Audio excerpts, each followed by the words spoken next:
No sé si sí, se oye perfectamente. Buenos días a todos y a todas por esta magnífica iniciativa de hacer este congreso y que sean los estudiantes y las estudiantes las que organizan esto en una facultad como esta, la Facultad de Física, y en una universidad como la Universidad de La Laguna. No sé si habéis visto el currículo, por lo menos el mío está cambiado con otro ponente, ya me lo han dicho varias veces, entonces por si acaso me presento. Soy Carlos Elías, soy catedrático de periodismo en la Universidad Carlos III de Madrid, pero fui alumno de esta universidad. Estudié aquí en La Laguna, estudié químicas y estudié periodismo. Era el típico alumno que no sabía si coger ciencias y letras, y al final pues hice las dos cosas porque me costaba decidirme, ¿no? Y a partir de ahí pues y luego ya me fui a Madrid y estuve trabajando allí de periodista y luego ahora en la universidad. ¿Y por qué surgió esta iniciativa de este coloquio? Primero porque soy aquí amigo y colega de Rafa Mayato, que lo conocéis seguramente. No sé si conocéis el libro que ha escrito, La estela invisible sobre el tiempo mecánica cuántica. Y básicamente era hablar y comentar la importancia que tiene la divulgación, que es también otra vía a la que se puede dedicar la gente que ha hecho ciencia, que es una vía profesional. Hay otras, posiblemente haya otras para los físicos más interesantes. Tengo un amigo físico que hizo física de partículas y fue a hacer un postdoc en Princeton, precisamente, y le dijeron, JP Morgan le dijo, financiamos un máster de Big Data aplicado a mercados financieros, y si te lo pagamos nosotros, y si lo haces, pues lo único que tienes que hacer es trabajar 2 años con nosotros. Y le dijo, bueno, y luego me vais a despedir. Y dije, no, es que luego te vas a ir tú, porque hace mucha falta, hay una gran carencia de gente que sepa manejar grandes cantidades de datos, y una de las titulaciones que mejor saben hacer esto es justamente los físicos, ¿no? Entonces, bueno, eso es una vía, obviamente. Otra vía es la investigación, otra es la docencia, pero otra también es la divulgación. Y la divulgación hay diferentes tipos para hacerla, ¿no? Entonces vamos a hablar un poco los dos. En principio voy a exponer qué tipos hay, qué personas se dedican a esto, no sé si vosotros los conocéis. Y luego vamos a hablar de cómo fue el proceso de escribir este libro, que es un libro divulgativo. Él es profesor de mecánica cuántica, no sé si le ha dado clase aquí a gente. Bueno, pues es cómo pasar de ser profesor de algo muy duro, muy complejo, para mí al menos lo es, a escribir algo que pueda leer todo el mundo. Porque además, una de las cosas que yo le decía siempre, porque bueno, yo revisé algunos manuscritos y estuvimos ahí en bastantes conversaciones de muchas cosas. Una de las cosas que yo siempre le decía era que si yo no lo entiendo, es difícil de que otras personas lo entiendan, y lo interesante de esto es que vaya a públicos muy grandes. ¿Por qué?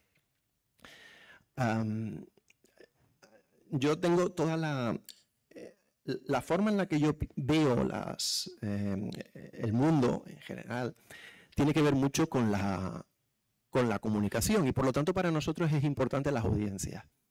Es decir, yo sé que para la ciencia no lo es tanto, aunque también a veces, porque a los científicos les gusta tener muchas citas y que sean muy citados y todo eso, si eso es bueno, pero no sé si, pero realmente yo creo que para nosotros en comunicación un libro tiene éxito no tanto cuando está bien escrito, que sí, sino cuando tiene mucho éxito, primero de ventas y luego de lecturas.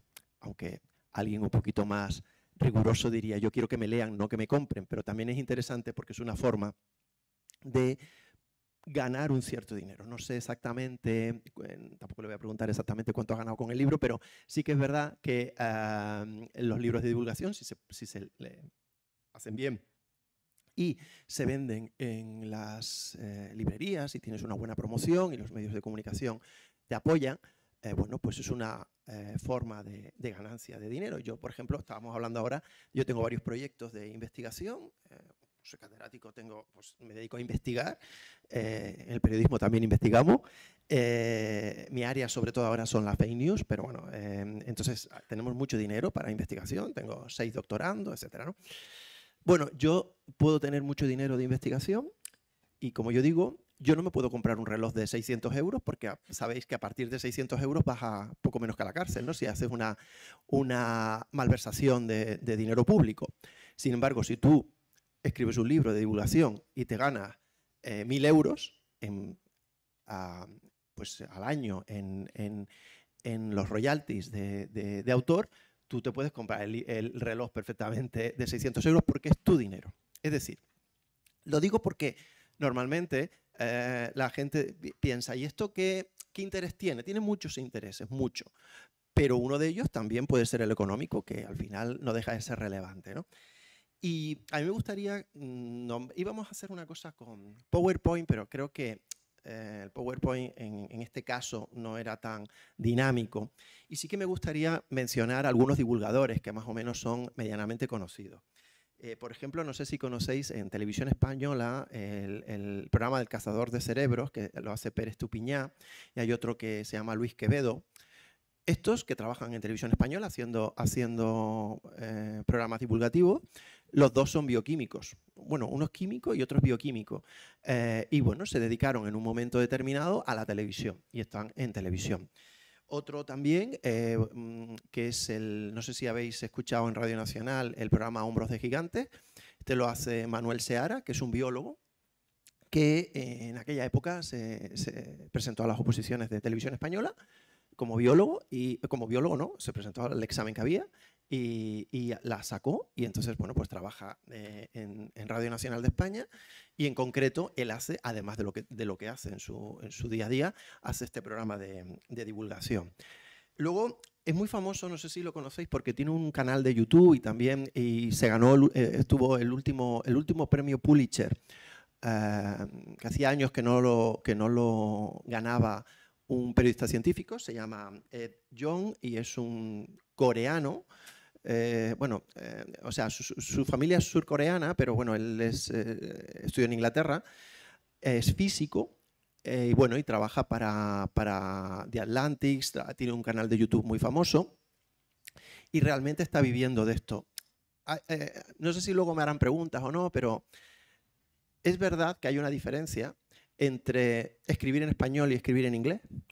No sé si aquí la gente es muy joven, si la gente conoce a Stephen Hawking, que era un divulgador que iba en silla de ruedas, tenía ELA. Yo cuando daba clases y vivía, le preguntaba a mis alumnos, ¿conocéis algún científico vivo que no esté en silla de ruedas? Y ya nadie conocía a ninguno. Pues él realmente era multimillonario, y no era multimillonario por lo que ganaba como profesor en Cambridge, sino realmente por lo que ganaba en derechos de autor de sus libros. Esto es algo que existe en la divulgación en inglés, porque se vende muchísimo divulgación en inglés, porque también hay un efecto, vamos a decir, a ver cómo lo explico, de sesgo de la gente cuando compra un libro. Cree que cuando compra un libro de ciencia, si es alguien de una universidad prestigiosa, inglesa, con un nombre inglés o americana, pues que va a estar mejor, y eso produce que nosotros en España tengamos también muchos libros traducidos al castellano de profesores y profesoras anglosajonas, y eso da muchísimo dinero también. Y esto en español no es tan fácil, es decir, no es tan fácil dedicarse íntegramente escribiendo libros,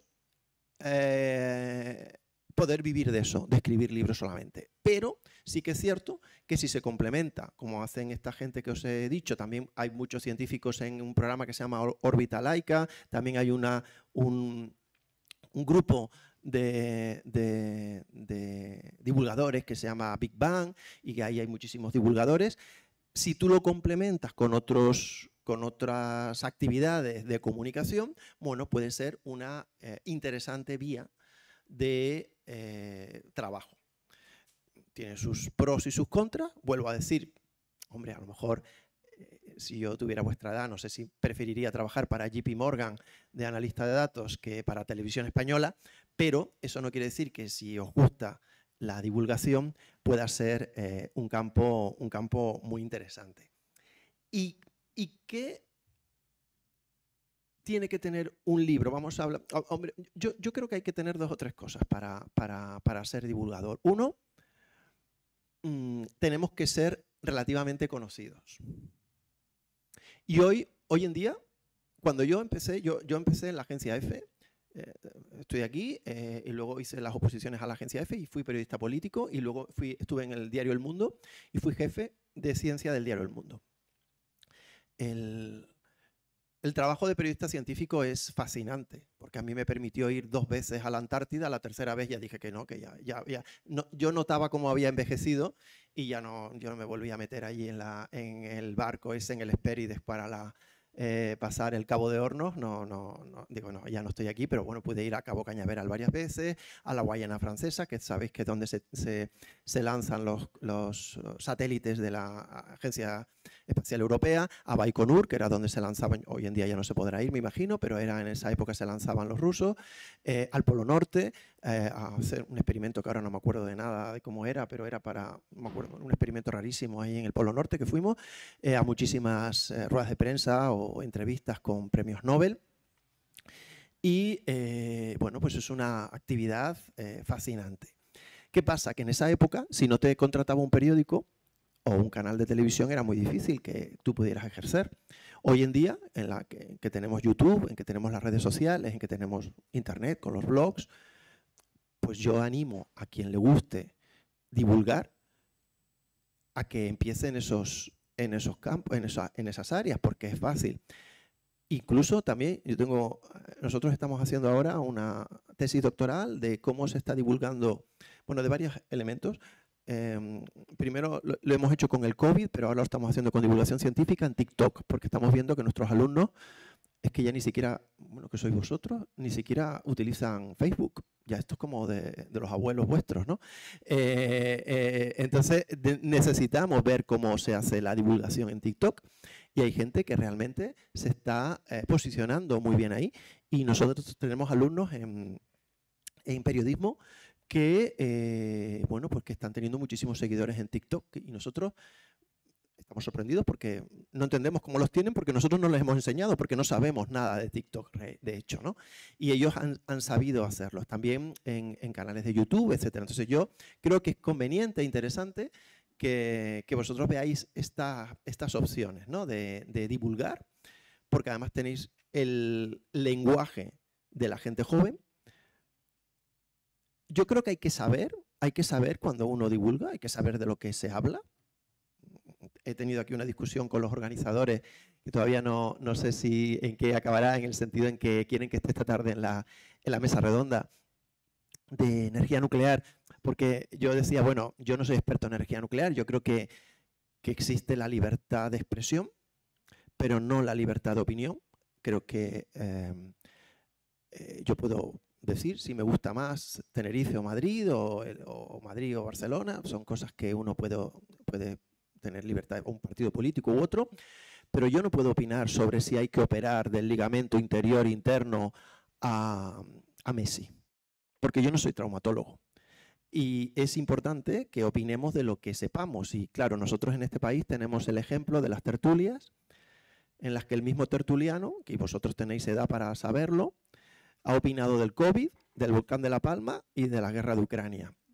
Y es obvio que eso no es bueno ni para la divulgación, ni incluso para la democracia, ni para el periodismo, ni para nada. Entonces, es bueno que vosotros sepáis. Vosotros sois estudiantes y sabéis, pero también vosotros tenéis una ventaja respecto a los profesores muy consolidados, y es que tenéis un lenguaje más fresco y no estáis, de alguna manera, no sé cómo decirlo, no hay una especie, no tenéis la perversión del lenguaje de los papers, en el que es un lenguaje duro, muy críptico en muchas ocasiones, y que eso hace que te sea difícil coger un lenguaje más asequible.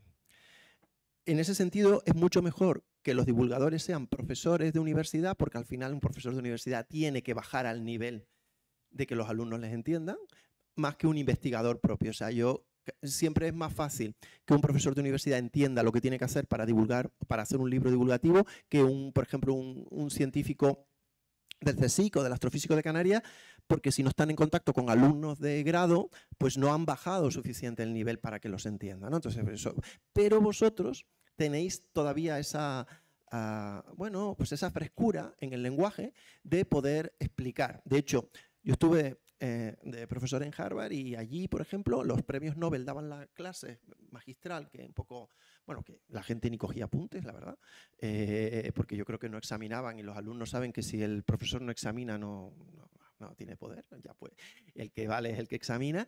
Y luego había gente muy joven, o sea, doctorandos, que eran los que daban clases en primero y en segundo.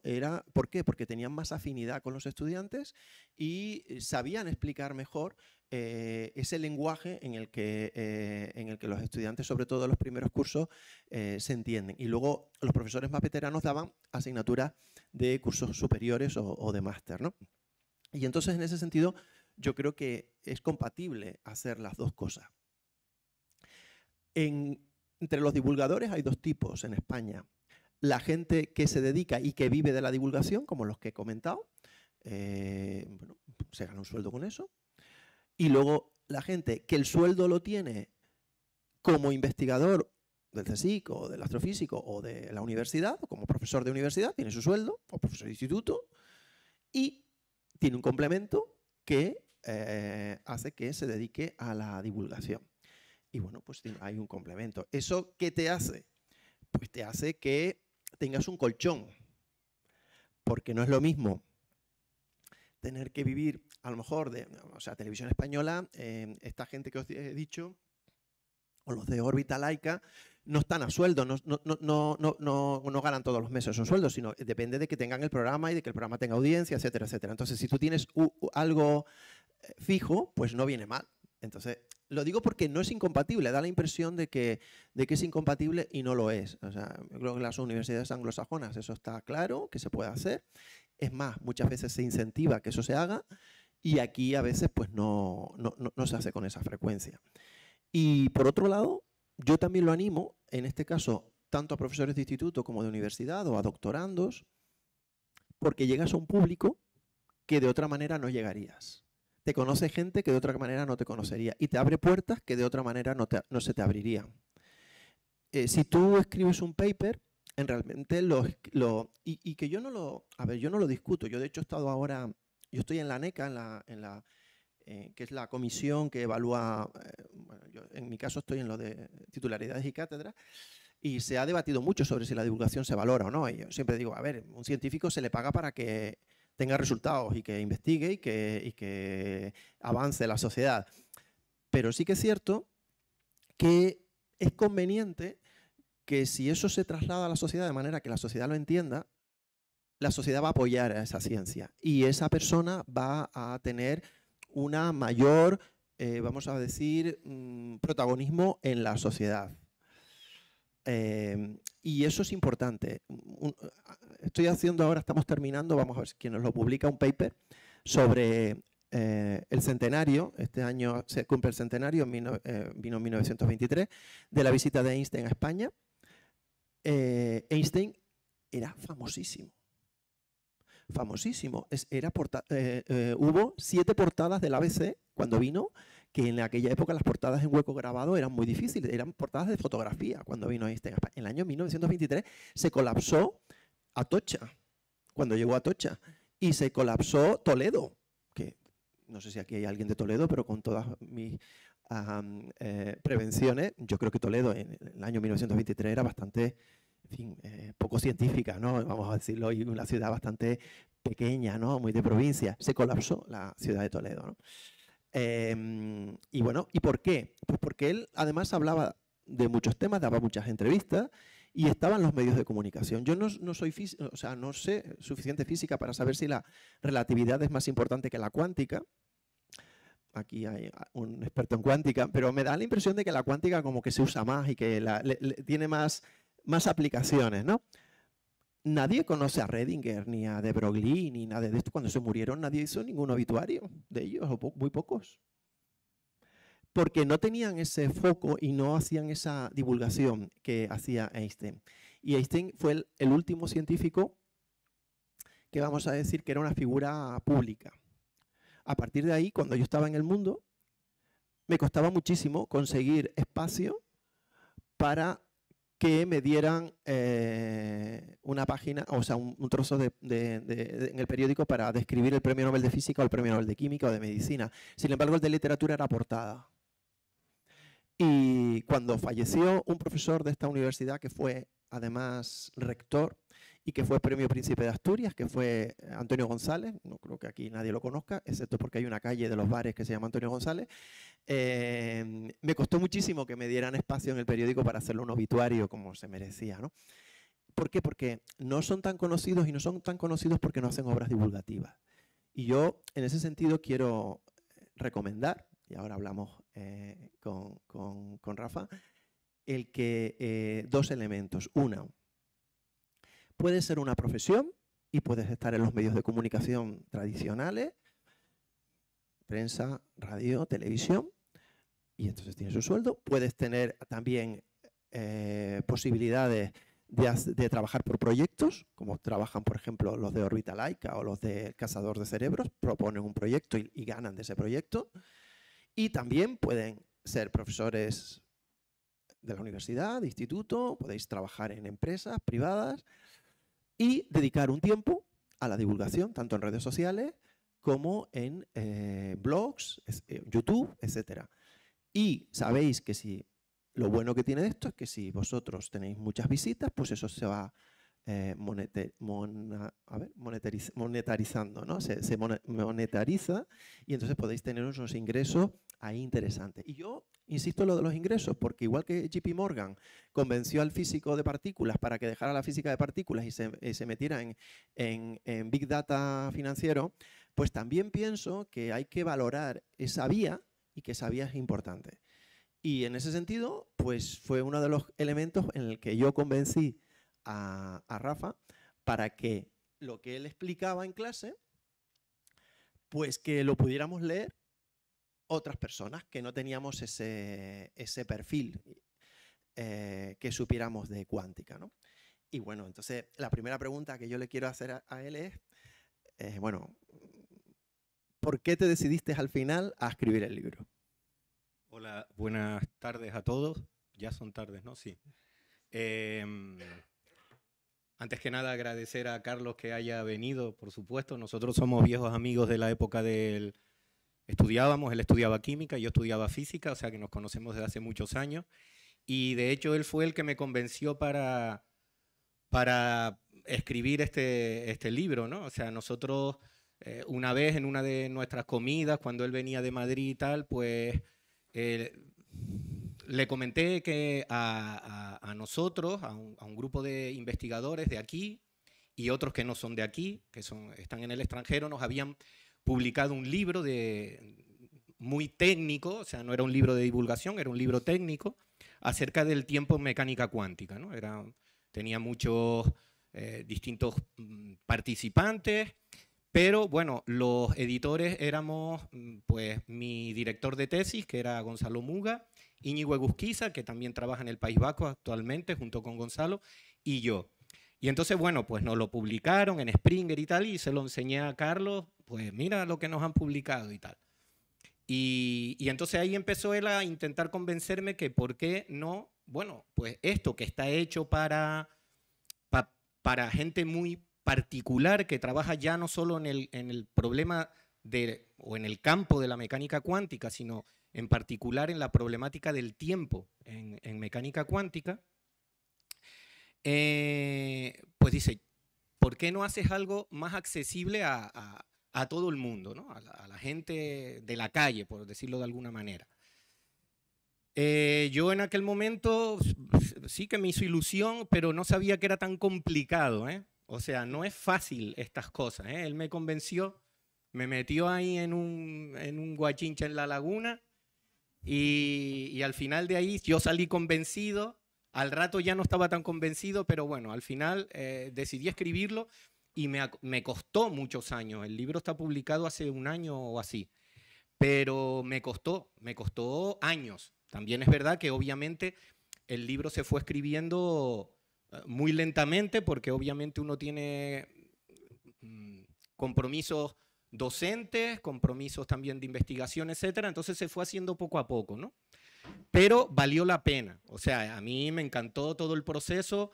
No fue nada fácil, no fue nada fácil porque yo, gracias a que Carlos estaba ahí y me iba orientando un poco, porque al principio cuando yo le pasaba algún borrador de algún capítulo y tal, pues me decía, tú estás loco, que va, baja el nivel, o sea, no, tú piensas que no estás escribiendo ni siquiera para tus colegas, o sea, ni siquiera para físicos, ¿vale?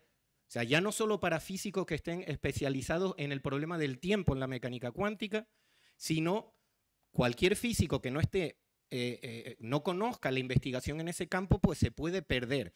O sea, ni siquiera para esa gente había que escribir. Hay que escribir para la gente de la calle, básicamente. Para un amigo, para tu primo, algo así, ¿no? Entonces, él me básicamente porque tienes más audiencia. Claro. Tienes más audiencia, tienes más gente que te puede leer y es que no es un problema tener audiencia, sino lo contrario. Es decir, tienes más gente que te lee, tienes más gente que te compra, influyes más. O sea, no está mal que te entienda más gente. Sí, él siempre, por ejemplo, una de las cosas que es fundamental en estos casos es a veces renunciar a algo de rigor por ser más, ¿cómo se dice? Divulgativos. Sí, buscar un público más amplio y hacerte entender más que buscar la rigurosidad de lo que estás hablando, ¿vale? Hay que ser riguroso, lo que está claro es que no puedes poner que la Tierra es plana, ¿vale? Pero, pues puedes decir que la Tierra es como un balón, ¿vale? Aunque no sea exactamente una esfera, ¿vale? O sea, hay ahí un equilibrio muy, muy curioso entre, y es muy complicado intentar ser lo más riguroso posible e intentar utilizar las ideas y las comparaciones y el lenguaje que sea accesible al mayor número de personas posible. Él siempre me decía, tú piensas que vas a escribir esto para tu hermana o para tu primo o para tu madre. No pienses que este libro no puede ir dedicado a tus colegas de profesión, ni siquiera a profesores que hayan estudiado física, sino a cuanta más gente llegue, pues mucho mejor, porque ese es el objetivo del libro, ¿no? Entonces, quieras que no, cuando estás acostumbrado a un determinado lenguaje, que en este caso es el que utilizamos en clase, aquí pues la mayoría de ustedes pues muchos de ustedes yo les doy clase y tal, y claro, él me decía, no, olvídate, tú no puedes escribir ni para tus colegas, ni para tus alumnos, no. O sea, eso quítatelo de la cabeza. No puede ser así, porque entonces no es el propósito de este libro. Sí, o sea, el editor de Stephen Hawking le dijo que cada ecuación que eliminara del libro eran 10.000 lectores más. Entonces, era importante el libro de la historia del tiempo de Stephen Hawking, el quitarle ecuaciones. Y luego hay otra cosa también que me parece importante aquí, y es que él tocaba dos temas. Porque claro, tú dices, ¿y de qué hago un libro? Porque claro, los libros no todo va, o sea, con todos mis respetos a la termodinámica, a mí me parece que es un poco como tristona, ¿no? No sé si hay gente que se dedica a la termodinámica, pero es un poco tristona como para escribir un libro, ¿no? Porque la mecánica de fluidos y esto pues no tiene una gran... Pero el tiempo, lo que es el tiempo y lo que es la cuántica, sí que son dos términos que tienen mucho punch. Entonces, porque la gente, todo el mundo quiere saber lo que es el tiempo. El tiempo, además, es un tecnicismo en la física, pero también es una palabra común porque la utilizamos siempre. Entonces, pues el tiempo. Y la cuántica se utiliza tanto que se habla de chamanismo cuántico, de no sé qué, de energías cuánticas, no sé qué, o sea, la gente hasta los esotéricos, ¿no? Entonces, básicamente son dos términos que eran importantes. Y luego otra cosa que me costó que hiciera, que no entendía, y es que un libro, vale, no te hace rico, bien, pero por lo menos te tiene que servir para que lo que nosotros en periodismo llamamos personal branding, es decir, tu marca personal. Tienes que poner en el libro historias personales, quién eres, dónde has estado. Él había estado en varios sitios en el extranjero y como que no le daba importancia. Y yo digo, no, es que esto, quien lee un libro, esto le da mucha importancia, que tú hayas estado fuera, o una anécdota que tú tengas con alguien. Estos son cosas que te relajan de la lectura. Es decir, que cuando tú estás hablando de una anécdota con tu hija, pues menciona a su hija, menciona a gente con la que él conoció, sus estancias fuera. Y esto él era reticente a ponerlo, porque en España pensamos que eso es como... Tenemos pudor, y eso los sajones no tienen ningún pudor, en absoluto, de hacerlo. Y entonces... Yo soy muy pudoroso. Me costó mucho que las anécdotas que él me contaba, él luego las pusiera en el libro. Porque eso, cuando lo lee alguien que no es físico, lo lee alguien a lo mejor que es muy físico, dice, va, joder, pues el sitio donde has estado tampoco es para tanto, yo he estado en otro mejor, no sé qué. Pues habrás estado en otro mejor, pero no lo has contado. Yo estuve un año en Harvard y yo escribí un libro de mi año en Harvard. Es que si yo voy a Harvard no voy para que simplemente me den un papelito, voy para contarlo. Y además me lo publicó Península, que es la editorial de ensayo de Planeta, y oye, pues muy bien. O sea, y eso me dio a mí una visibilidad que no me hubiese dado si solamente voy allí y hago la estancia, ¿no? Entonces, a mí me costó mucho el que él entendiera que mientras que en ciencia eso no se hace, y por cierto, no estoy seguro si se va a tener que hacer a partir de ahora, porque con el ChatGPT, que se van a escribir los artículos mucho más fácil. Yo, por ejemplo, hemos estado haciendo una investigación sobre Ramón y Cajal, y Ramón y Cajal, sus contribuciones a congresos, lo que él diga de las neuronas ya no es relevante, porque eso está súper superado. ¿Qué nos interesa de las contribuciones a congresos de Ramón y Cajal? Nos interesa a la gente que conoció, qué comió, dónde dormían, cómo está, porque eso es la metaciencia que los historiadores de la ciencia ahora están buscando. Y ahora cada vez más se va a implicar, vamos a necesitar eso. Y eso, esa vivencia personal, es algo que el ChatGPT no te lo va a hacer nunca. Y eso a él le costó. Sí. Bueno, el follón que tuve yo para que él metiera cosas personales, que no es tu vida personal, sino experiencias personales que humanizan la ciencia, que me parecía importante. Sí, no, y aparte luego también, porque claro, a ver, cuando pretendes llegar a mucha gente, es decir, yo por ejemplo le dejo el libro a él o se lo dejo a alguno de ustedes están estudiando física o se lo dejo a un químico, un biólogo, y ustedes pueden encontrar un atractivo y un interés, les puede resultar muy interesante leer lo que se dice allí de física, del tiempo, de la mecánica cuántica, etc. Pero siguiendo la filosofía que él decía, que esto tenía que ser para un público más grande, a cualquier persona que no sepa de estos temas, estar continuamente leyendo, yo le he preguntado a amigos míos, que unos han estudiado empresariales, otros no han estudiado nada, sino que se dedican a la empresa o lo que sea, y se lo han leído. Y entonces, una de las cosas que suelen decir es, no te lo puedes leer de noche, cuando te vayas a dormir, porque se hace muy duro, ¿no? Entonces tienes que estar despierto para entender lo que se dice. Pero al mismo tiempo les gusta precisamente porque no te ciñe solamente a la parte técnica. Entonces, entre distintas partes técnicas tú tienes que meter historias, anécdotas, que hagan, digamos, que la lectura sea más amena y más ligera. Eso yo no lo entendí al principio, porque para mí lo que interesaba era la parte de la cuántica. Y él me decía, no, esto es infumable, aquí tienes que meter otras cosas. Eso tampoco así, tanto no. No que va. Bueno, casi. Pero, y esa es quizás a veces era la parte más complicada, ¿no? Una de las partes más complicadas, y otra de las partes complicadas, me acuerdo que te lo comentaba, era cuando, por ejemplo, en el capítulo de introducción, que se habla de muchas cosas en las que yo no soy un experto, ¿vale? Las partes en las que yo sabía, pues sí, pues, eran difíciles, pero al final me resultaban relativamente sencillas de escribir. Pero, por ejemplo, en el capítulo de introducción, que se habla de muchas cosas, eso por un lado fue más duro, pero por otro lado más interesante, porque tuve que aprender de un montón de cosas que sabía un poco, pero un poco nada más. Entonces tuve que leer mucho y aprender mucho para poder hablar, por ejemplo, de la historia de los relojes, ¿no? Entonces, era muy curioso porque aprendí un montón de cosas leyendo un montón de libros para poder hacer una sección de la introducción que hablaba de la historia de los relojes, por ejemplo. Entonces, es un proceso muy interesante porque aprendes muchísimo tú de un montón de cosas también. Yo lo recomiendo porque es una manera de enterarte de muchísimos otros campos que están relacionados con lo tuyo y que nunca te habías planteado estudiarlos a fondo. Entonces, el hecho de tener que escribirlo, él me dijo una vez que los periodistas escriben de cosas incluso sin saber, sin tener ni idea, pero a mí me resultaba difícil, entonces intentaba leer mucho antes de empezar a escribir algo, por deformación profesional.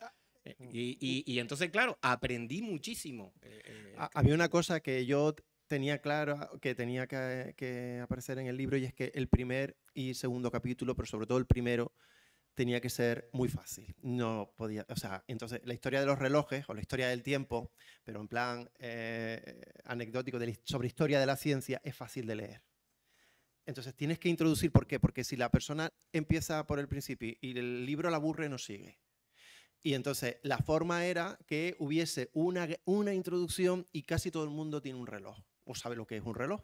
Entonces, y claro, piensa que es algo normal, que siempre ha existido, y no. O sea, cuando empiezas a ver cómo se empezó a medir la hora, lo importante que es, lo importante que cambió el mundo, simplemente hay una parte donde empieza, por ejemplo, cuando empezaron los trenes a llegar de un sitio a otro, que tenían que llegar a la hora, porque antes, ¿qué más daba? Si tú no ibas a ningún lado y los viajes tardaban meses, pues no tenías tú que saber la hora a la que llegaba nada, ¿no? Hoy en día es que la gente coge un avión y no quiere saber solamente la hora a la que sale, sino la hora a la que llega. Y tiene que estar todo conectado, ¿no? Entonces, la sociedad ha cambiado muchísimo por esa medida del tiempo y lo que eso significa, ¿no?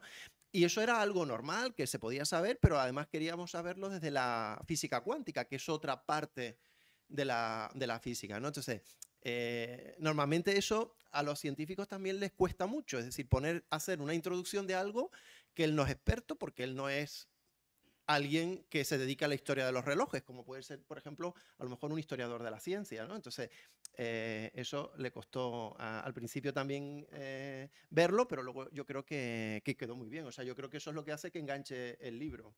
Sí, bueno, y aparte que es gratificante en el sentido que, pues, en fin, nosotros que nos dedicamos a esto, a estudiar física, todos los que estamos aquí sentimos curiosidad por las cosas. Entonces, en el proceso de escritura aprendí muchísimo. O sea, muchísimo de muchísimos campos que no tenía ni idea, ¿no? Por ejemplo, hay una rama de la biología que se llama cronobiología, que estudia los ritmos circadianos, que se suelen llamar, que están en muchísimos sistemas biológicos, etc.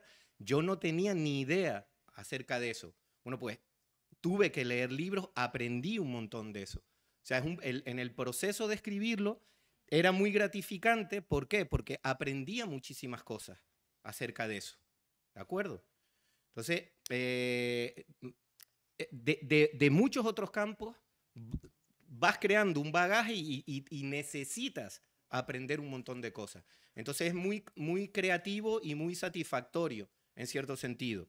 También es verdad que a veces es cansado y tal, hombre.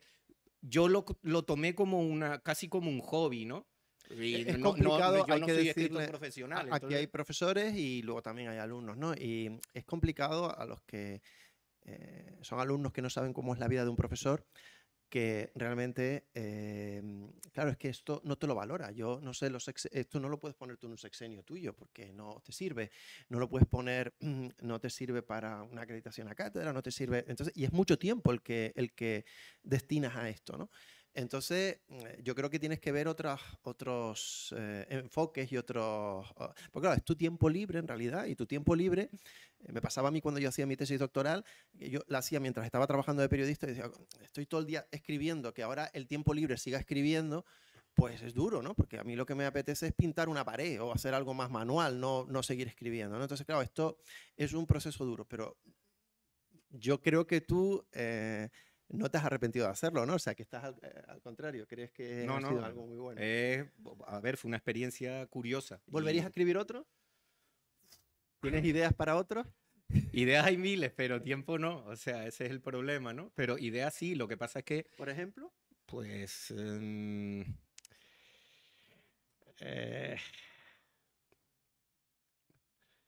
es que son varias.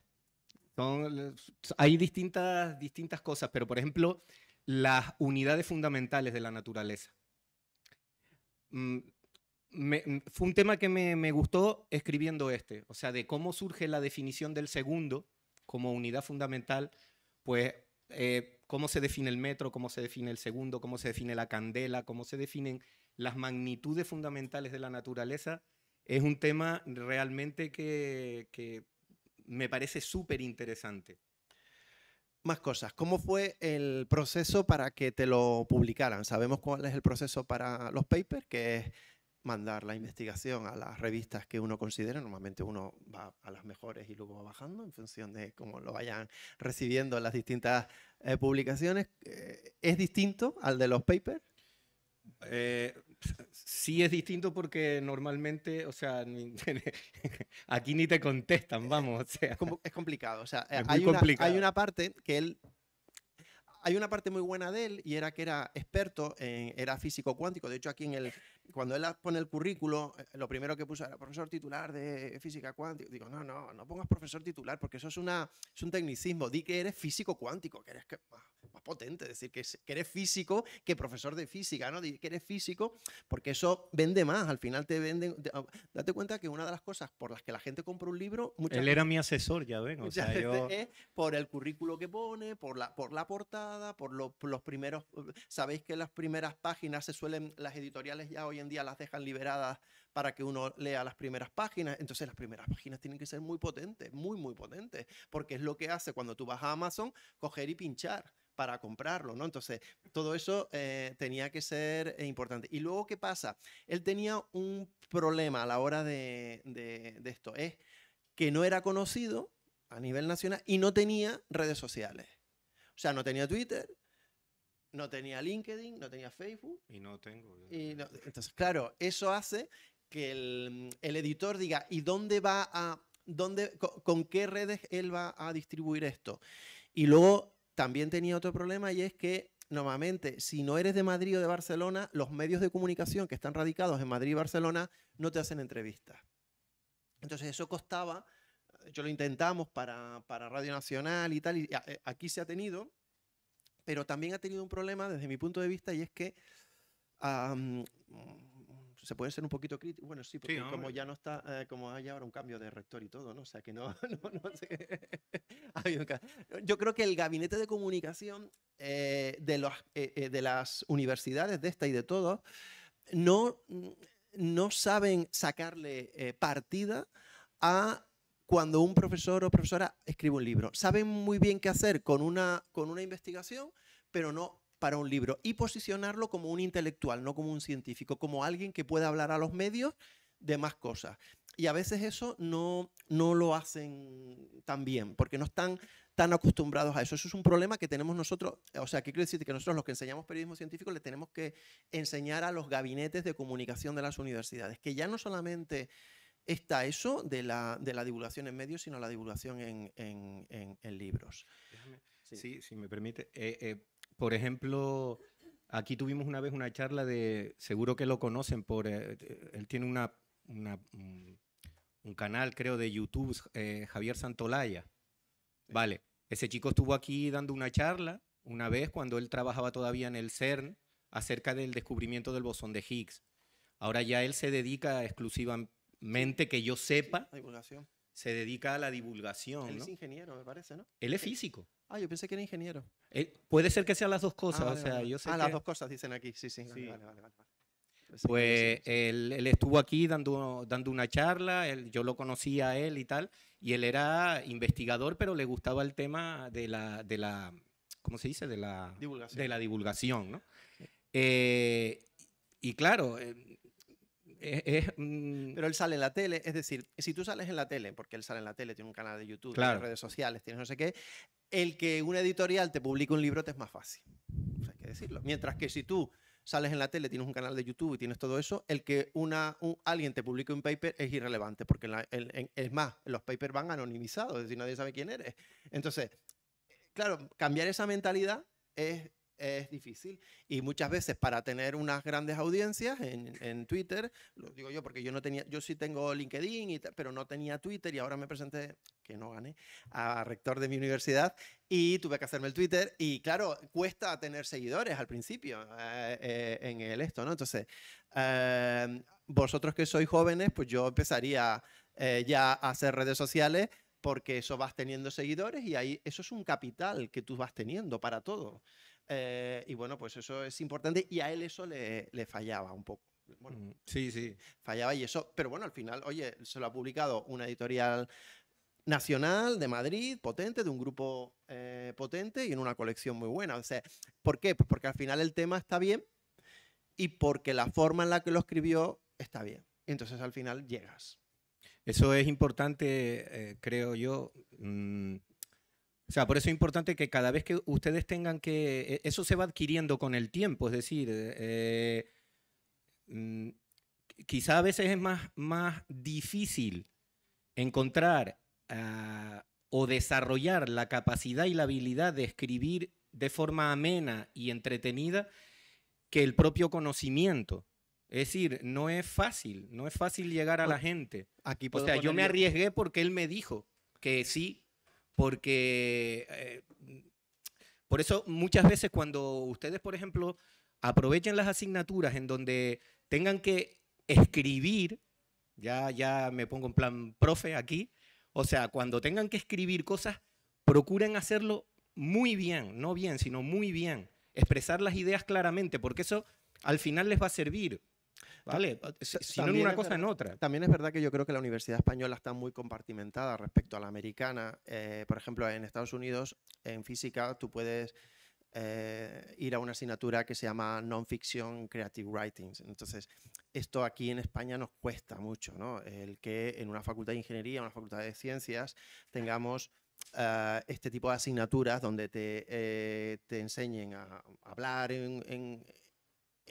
no hablar en público, que puede ser también, sino hablar en YouTube, en televisión, en medios de comunicación, en redes sociales y escribir para grandes audiencias. Y eso yo creo que es importante, que a lo mejor se tendría, claro, tampoco lo quiero decir yo, como soy de periodismo, da la impresión de que quiero incentivar las asignaturas de mi departamento en una facultad de ciencias, pero creo que es importante el tener esos profesores que en la universidad te digan, no lo del instituto, con todos mis respetos a los profesores de instituto, del análisis sintáctico, del sujeto, el verbo y la subordinada con función de complemento o suplemento, que eso, desde mi punto de vista, lo va a hacer fenomenal la inteligencia artificial. No, crea un texto, haz algo creativo y crea algo, ¿no? Y es fundamental esa asignatura que existe en muchas universidades americanas de fiction y non-fiction creative writings. Y eso aquí lo tenemos que implementar, creo yo, ¿no? En España no está, sino en todas, en la mía también, ¿eh? O sea, que eso no en Madrid. Yo siempre estoy luchando un poco por eso, porque creo que existe ese problema. No sé si ya vamos ahí justos de tiempo para que empiecen a hacernos preguntas. No sé si quieres decir alguna cosa. No, bueno, simplemente... fue un trabajo largo, pero vamos, que costó, pero que es muy, muy interesante en ese sentido. O sea, la parte sobre todo de tener que aprender muchas cosas para poder escribir el libro. O sea, es un proceso de aprendizaje muy interesante, ¿vale? Independientemente, o sea, vamos a ver, esto no es... El Lazarillo de Tormes, me refiero. Bueno, que... yo sí pero que es creo... un proceso interesante, ¿no? O sea, y aparte, al que le guste, igual aquí hay gente que le gusta escribir, a mí me gusta mucho la literatura, o sea, como hobby y tal. Esto sí, también quería incidir en que una de las cosas por lo que yo lo animé es porque yo sabía que él leía mucho.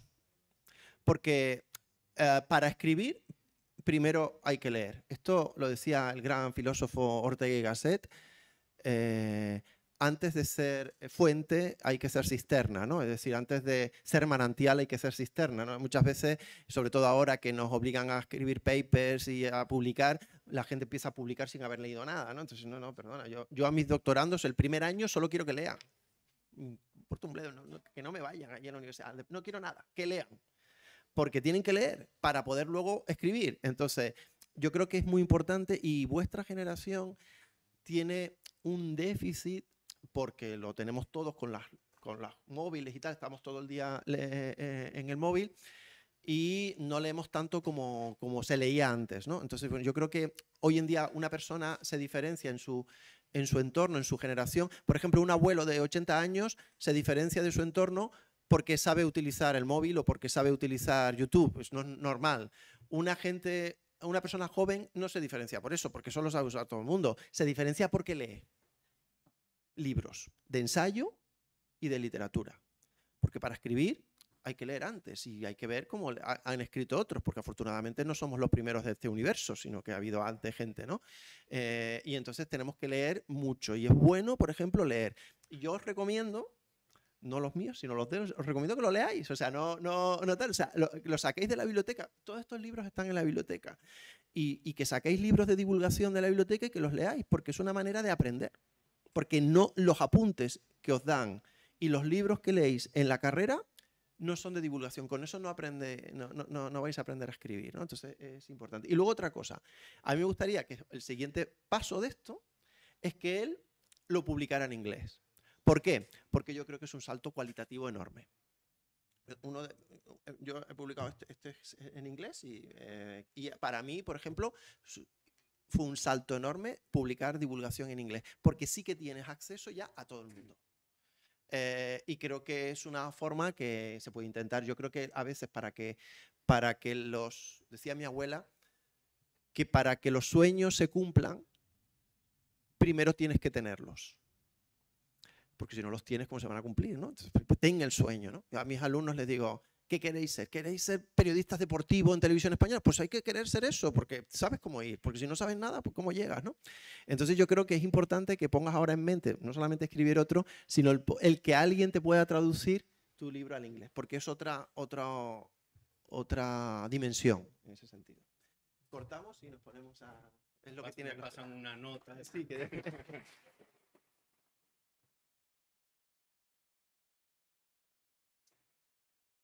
Pues muchísimas gracias, lo sentimos, pero es que de verdad que vamos mal de tiempo, así que si hay alguna pregunta, si puede ser bastante rápida. Aquí.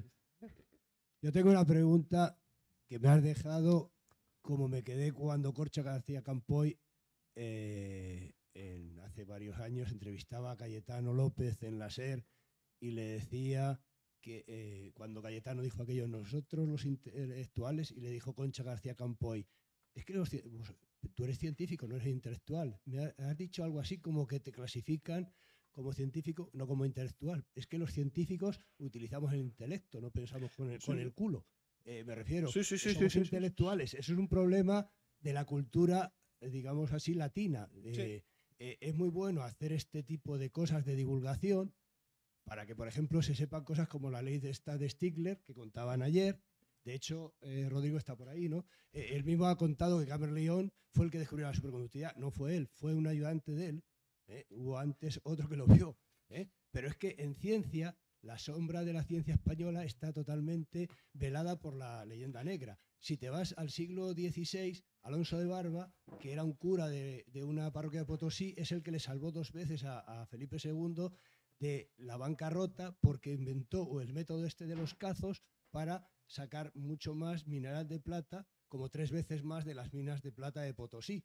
Y cuando los ingleses les robaban el oro y tal, para no poder pagar, pues llegaba la plata para poder cubrir. Pero es que, ya enlazo con los ingleses, te vas a la teoría de Darwin y eso ya lo hizo, por ejemplo, 50 o 60 años antes, un tal Félix de Ascara, que era un general de brigada, que en la primera edición de la teoría de la evolución Darwin lo reconoce que lo ha leído y lo cita, y en la segunda fue borrado. Entonces, realmente, ejemplos así hay a montones. O sea, yo he tenido... Si te vas al COVID, la primera cosa al nivel mundial eso fue en tiempo de Carlos IV, lo del tal Azcara pero es que la misma operación de la Real Expedición de la Vacuna, que Balmis con esta mujer, ¿cómo se llama el hospital ese que tenéis en Madrid? Zendal, fueron los 2 primeros, se cogieron una serie de personas contagiadas y fueron vacunando de la viruela desde España hasta Filipinas. Eso fue la primera cosa a nivel mundial de una vacunación. Y sin embargo, no se le reconoce prácticamente en ningún lado. Hay una cosa que yo siempre digo en la Carlos III, y me machacan a veces por eso, y es que porque nosotros allí tenemos cursos de humanidades y no entiendo por qué la física o la química o la biología o la ingeniería no son humanidades. Yo siempre digo, ¿es que la física la hacen los marcianos o quién la ha hecho la física? Lo han hecho los humanos, ¿no? Entonces, ¿por qué eso no está en humanidades? ¿Por qué eso no se considera cultura? Yo siempre creo que la ciencia es cultura, tiene que estar como cultura y tiene que valorarse. Pero es cierto que los científicos, vamos a decir, puros, entran poco en el debate público y entonces están como más aislados. Y eso es algo que tiene que suceder. Porque también la sociedad algo falla, porque aquí en Inglaterra cuando tuvo un problema recurrió a los físicos y matemáticos en la guerra y se inventó la investigación operativa para distribuir mejor los aviones y defender Gran Bretaña, sí. Y los físicos inventaron el radar para saber cuándo despegaban y estar esperándolos ya en el canal para derribar los aviones. Pero en España, cuando en el 94 o 92 se monta la alta velocidad y tienen un problema Renfe con los frenos magnéticos, porque habíamos comprado tecnología francesa y alemana y juntar aquello tenía sus problemas, se fueron a Suecia a preguntar el problema de los frenos magnéticos. ¿Y qué le dijo Suecia? Estos problemas de magnetismo me los resuelve el profesor Hernando en la Complutense. Porque eso Renfe financió después un instituto de magnetismo que hay financiado por Renfe.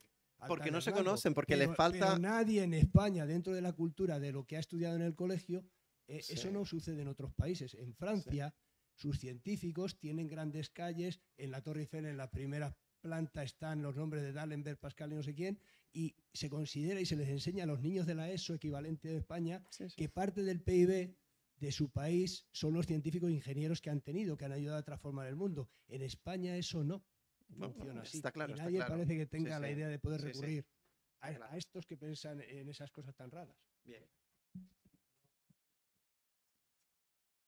Ahora sí que... Es corta. Buenos días, muchas gracias por su intervención. Tenía una pregunta para el ponente cuando se le preguntó que si pensaba escribir otro libro al profesor Rafa. Él me dejaste un poco chocada porque dijo, bueno, tengo muchas ideas muchas, pero tiempo no. ¿Qué significa eso para un físico cuántico que escribe sobre el tiempo? Pues que hay muchas más cosas que hacer y muchas por obligación. Es decir, esto básicamente fue una... A mí quien me llevó al huerto fue Carlos. O sea, me dijo, chacho, ¿por qué no escribes algo relacionado? Así como... Intenta devolverle, es decir, tú eres una persona que tiene un sueldo del Estado, que ha tenido la suerte, tiene una carrera en la universidad, etcétera. Vas a centros de investigación, haces investigación... Has tenido una vida muy así, pero un poco ¿qué le has devuelto tú a la gente que paga sus impuestos, ¿vale? Y que no hace una investigación a esos niveles? Pues podrías devolverle algo, ¿no?